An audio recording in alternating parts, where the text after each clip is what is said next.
গভীর রাতে দুটি লরির সংঘর্ষ, মৃত এক, জখম চালক। নমস্কার, কেয়া মণ্ডল চৌধুরীর খবরে আমি ঋতুশ্রী শাসমল পাজা। আলু বোঝাই ট্রাকের পেছনে লোহা বোঝাই লরির সজোরে ধাক্কা। গভীর রাতে ঘটা এই মর্মান্তিক পথ দুর্ঘটনায় মৃত্যু হলো এক লরি খালাসির। শনিবার রাতে চন্দ্রকোনা গড়বেতা রাস্তার আধকাটা বনকাটা এলাকায় দুর্ঘটনাটি ঘটে। পুলিশ জানিয়েছে মৃতদেহ উদ্ধার করা হয়েছে এবং আহত চালককে চিকিৎসার জন্য হাসপাতালে পাঠানো হয়েছে। মৃতের পরিচয় জানা যায়নি। স্থানীয় সূত্রে জানা গিয়েছে, শনিবার রাত 1:30 নাগাদ গড়বেতা থেকে এক আলু বোঝাই ট্রাক চন্দ্রকোনা অভিমুখে যাচ্ছিল। সেই সময় ওই একই রাস্তায় আলু বোঝাই ট্রাকটির পিছনে আসছিল একটি লোহা বোঝাই লরি।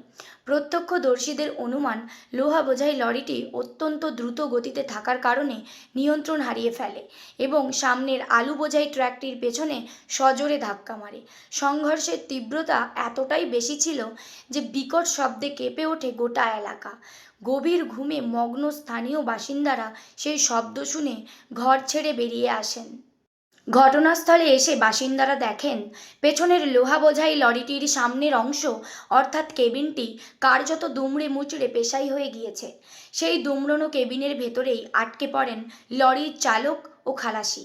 স্থানীয় মানুষজন তাদের উদ্ধারের চেষ্টা চালালেও ভারী গাড়ি ও দুমড়ানো লোহা সরিয়ে তাদের বের করা সম্ভব হয়নি। পরিস্থিতির গুরুত্ব বুঝে তড়িঘড়ি খবর দেওয়া হয় চন্দ্রকোনা থানায়। খবর পেয়ে দ্রুত ঘটনাস্থলে পৌঁছয় চন্দ্রকোনা থানার পুলিশ বাহিনী।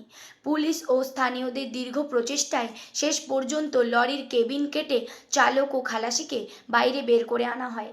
তবে ততক্ষণে সব শেষ। লরির খালাসি কেবিনের ভেতরেই পিষ্ট হয়ে প্রাণ হারান। লরি চালক গুরুতর জখম অবস্থায় উদ্ধার হন।